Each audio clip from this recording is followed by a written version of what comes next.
discipline. On the other hand, President Museveni advised the athletes to be disciplined if they are to achieve their dreams. Really, we have not done much for sports yet. What has happened? We've done just a few things. Number one, peace. Just peace in the country. These children from Kapchorwa, they are running because the Karamojong are no longer disturbing them.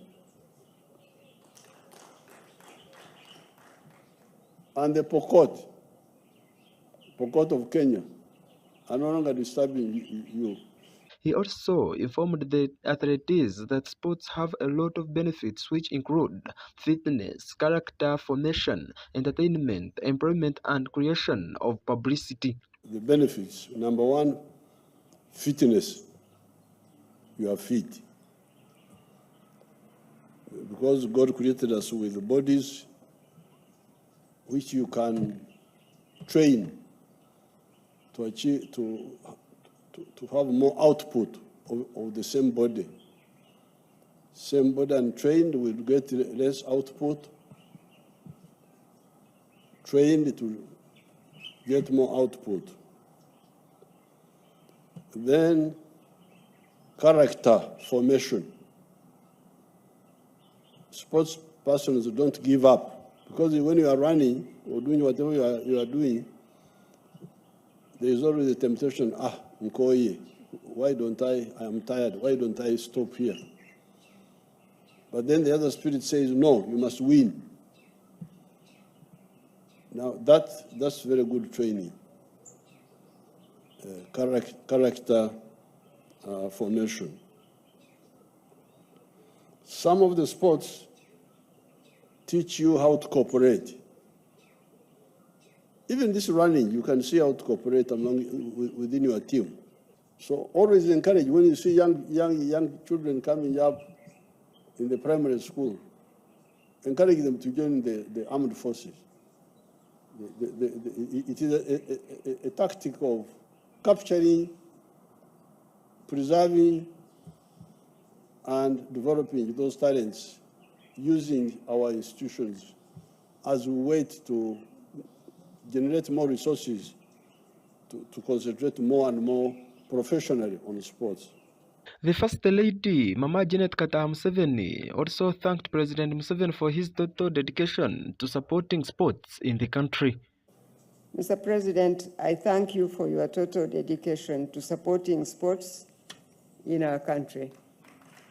Yes, I think he deserves a clap. You have been there and available when we call upon you to flag off our various sports teams, and they have not been few in this season. We have had many sports teams going out every so often. You have championed improvement over sportsmen and sportswomen.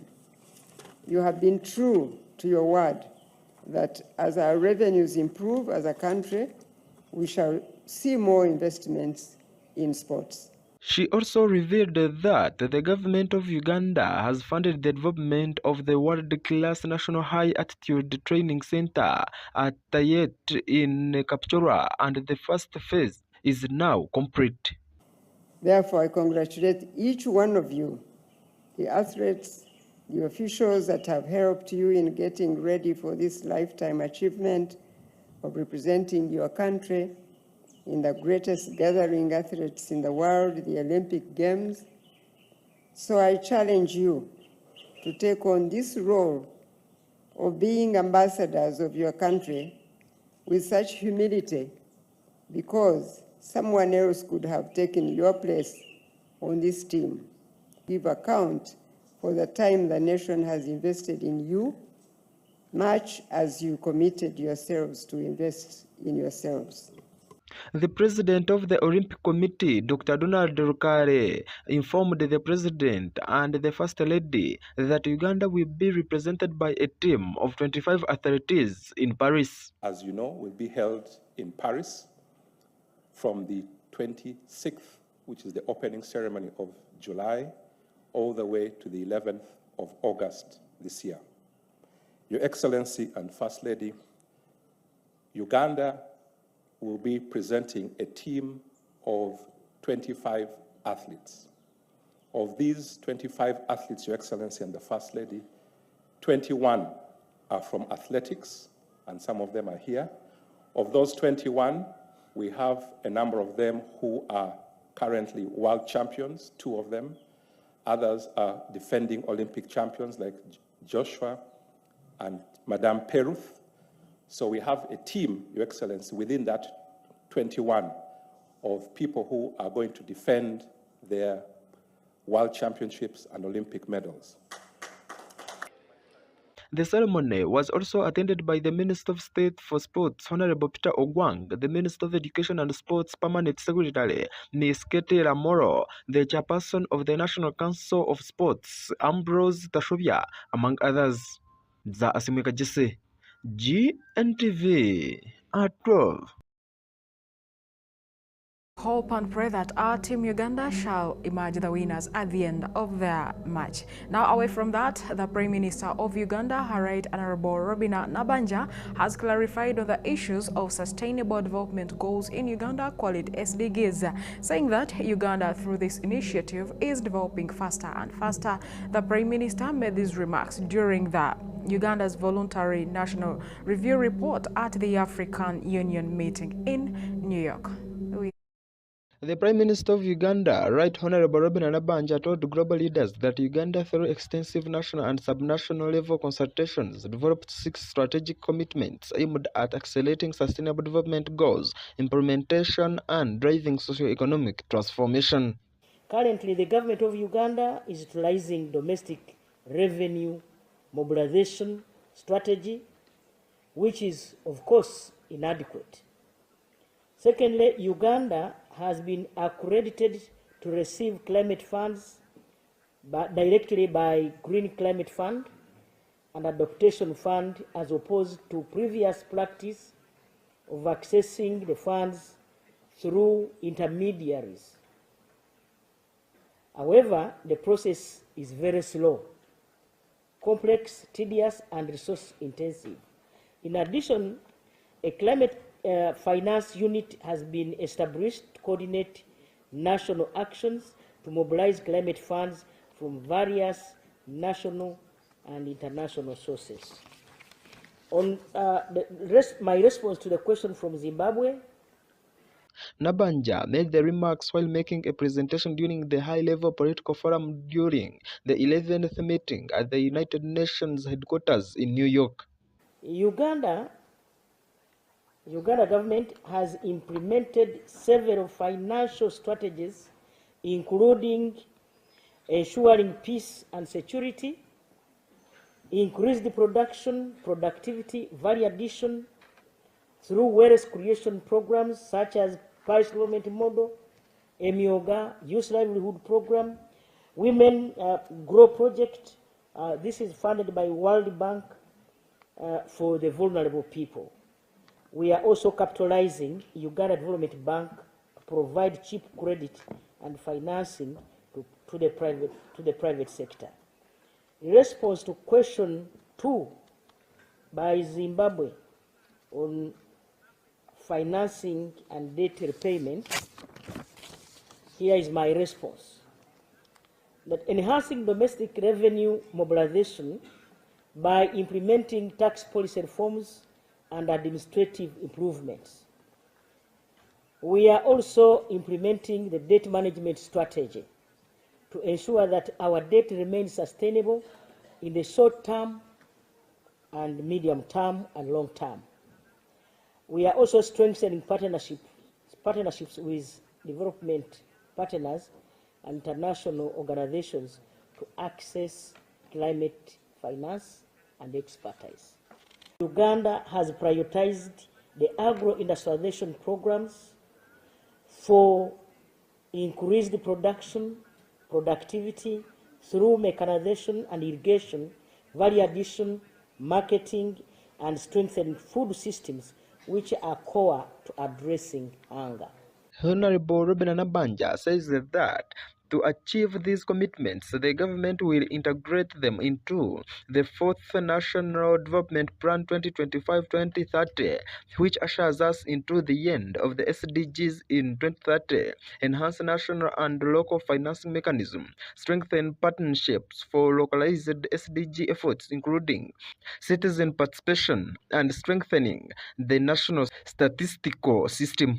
Stresses the importance of fully implementing the Secretary General's proposal for the SDG stimulus for developing countries to tackle the high cost of debt and rising risks of debt distress, to enhance support to developing countries, and to massively scale up affordable long-term financing for development and expand contingency financing to countries in need. In conclusion, the group reiterates its commitment towards the full implementation of the 2030 Agenda.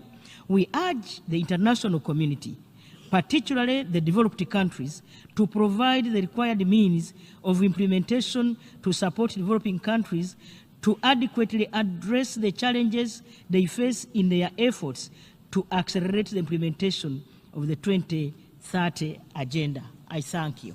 On the question of peace building, I come from the north of the country, which was for long the home of the Lord's Resistance Army of Joseph Kony. With the support of the international community and many of you, the guns are silent. And that community is now struggling to reap peace dividends. And they actually need additional support because they sort of need a special diet. They have these vulnerabilities. Gntv at 12.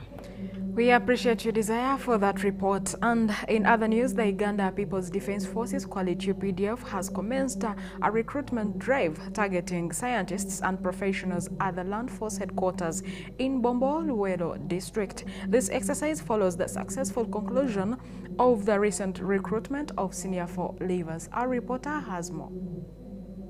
This one, for you stand here. Skin infection, eh?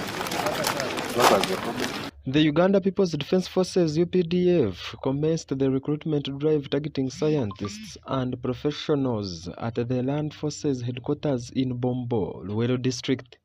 Come here, I take your name before you go. Why are you putting your tongue? Don't put the tongue there. You man, are you from here? Okay. Come, I kick you. I clear you first. Your teeth. Go there. This exercise follows the successful conclusion of the recent recruitment of senior 4 leavers. I'm Brigadier General Hassan Chimbwa. I'm the team leader, Team 11. In this category, we are taking on the professionals, which fall in the following categories. We are taking aircraft operators, pilots, mechanical engineers, automotive engineers, cyber security, computer sciences, computer forensics. We're also taking on electrical engineering, telecom engineering, computer engineering, heavy engineering equipment operators, electrical installations. We're also taking on senior 6 sciences, computers, plumbers, masons. We are also taking on fabricators, painters, heavy equipment mechanics. That's the group we are taking on this time around. Requirement, the first thing, you must be a Ugandan of age not exceeding 28. And also looking at the certificates from institutions of education. We are also looking at a person who is physically fit to undergo training.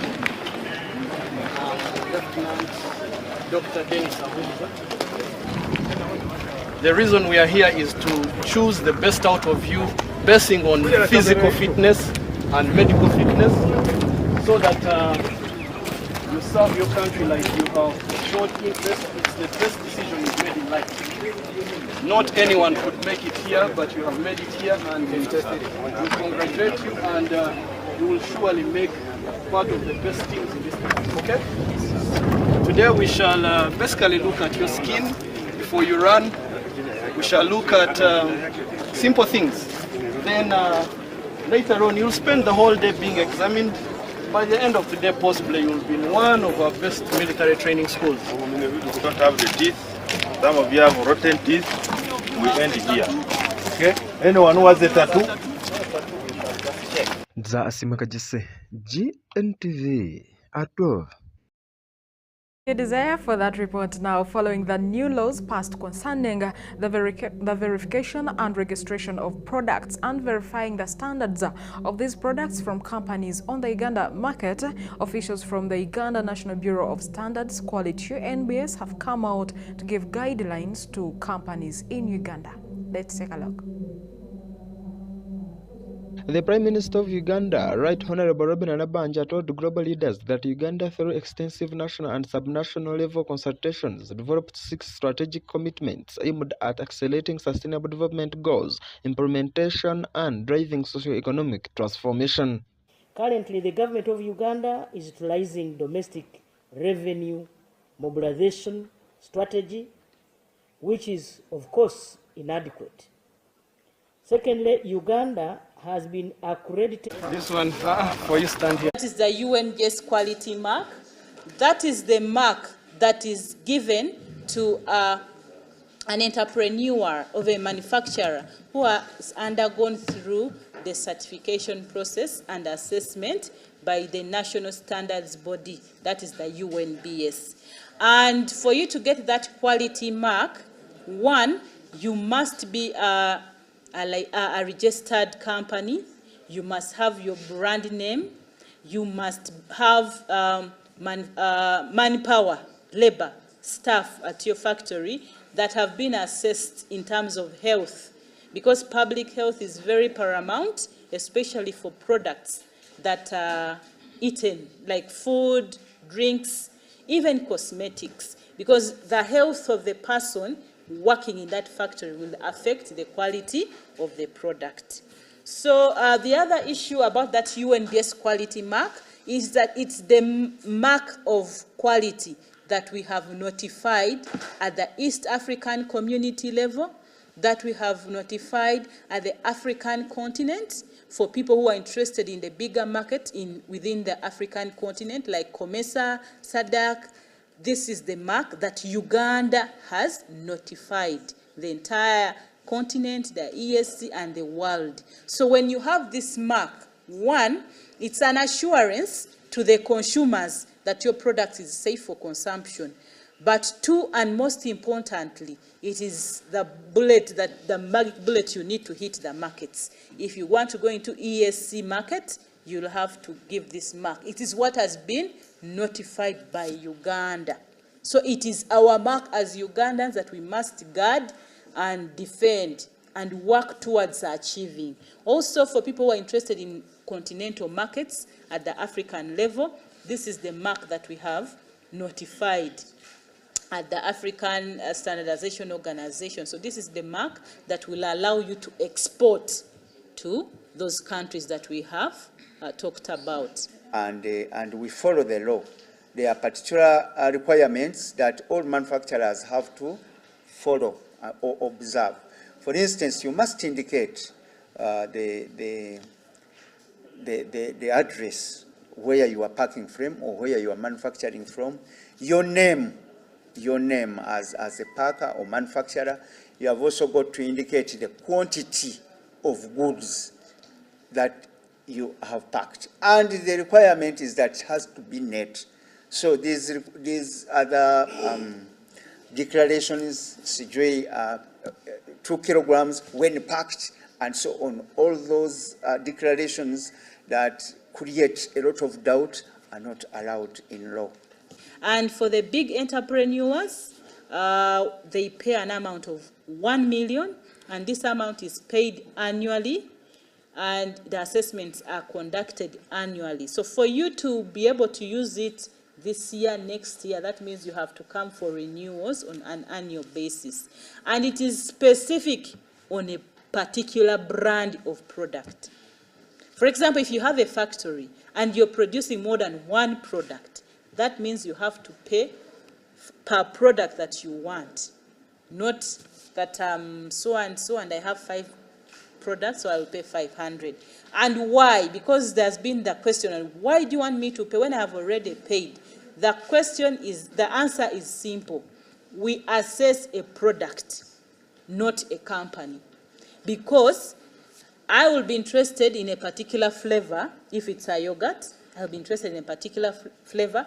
And maybe my mother is interested in the plain yogurt, or my child is interested in another flavor. So we must confirm that the same process has been followed to the dot, and whatever flavor or brand you're taking is safe. So we fix it per product, not per company.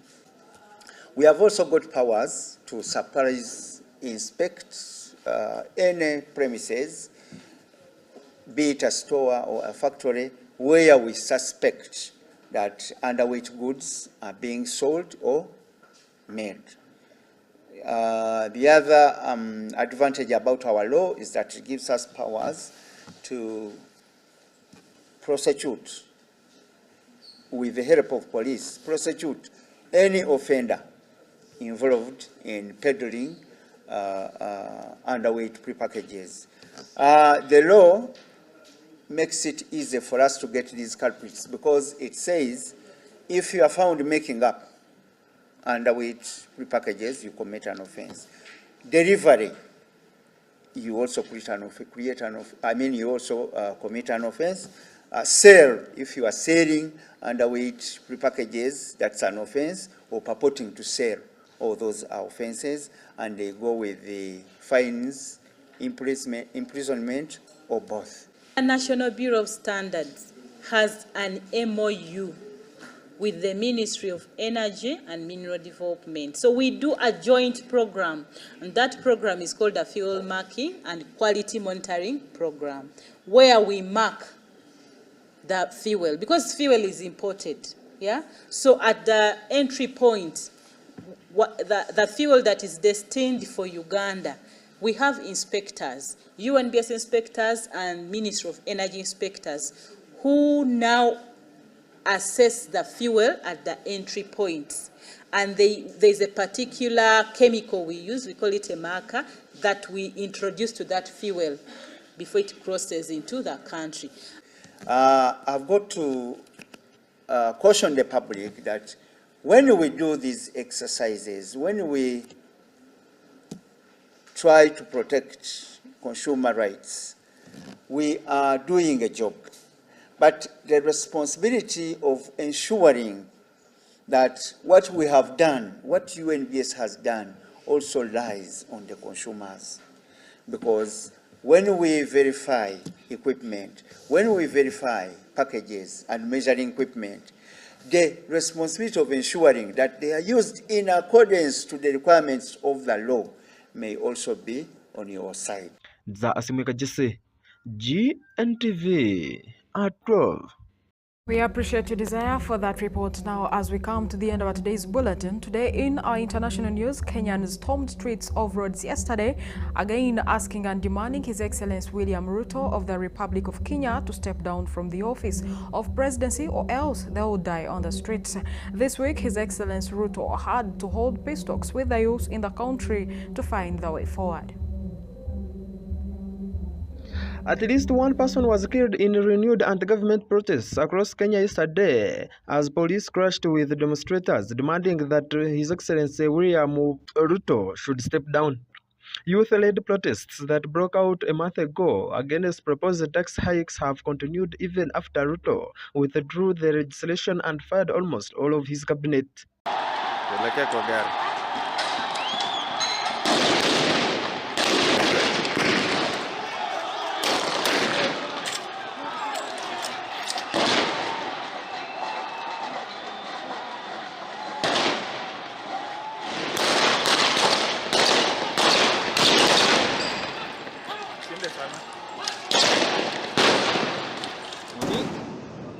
Activists say they want Ruto to resign and are calling for systematic changes to clean up corruption and address poor governance. At least 50 people have been killed in the protests to date, the government-funded Kenya National Commission on Human Rights. In Kitengela, a town on the south outskirts of the capital Nairobi, police fired repeatedly in the direction of hundreds of protesters, some of whom were throwing rocks. The protesters also burned tires, waved Kenyan flags, and chanted Ruto Masogo. The body of one of the protesters lying on the ground was seen with blood oozing from the head wound. The National Police spokesperson declined to comment. In a statement, the Interior Minister did not directly address events on yesterday's, but said security agencies were under instructions to exercise restraint. The demonstrators yesterday appeared to be some of the biggest since Ruto withdrew the tax increases on June 26th.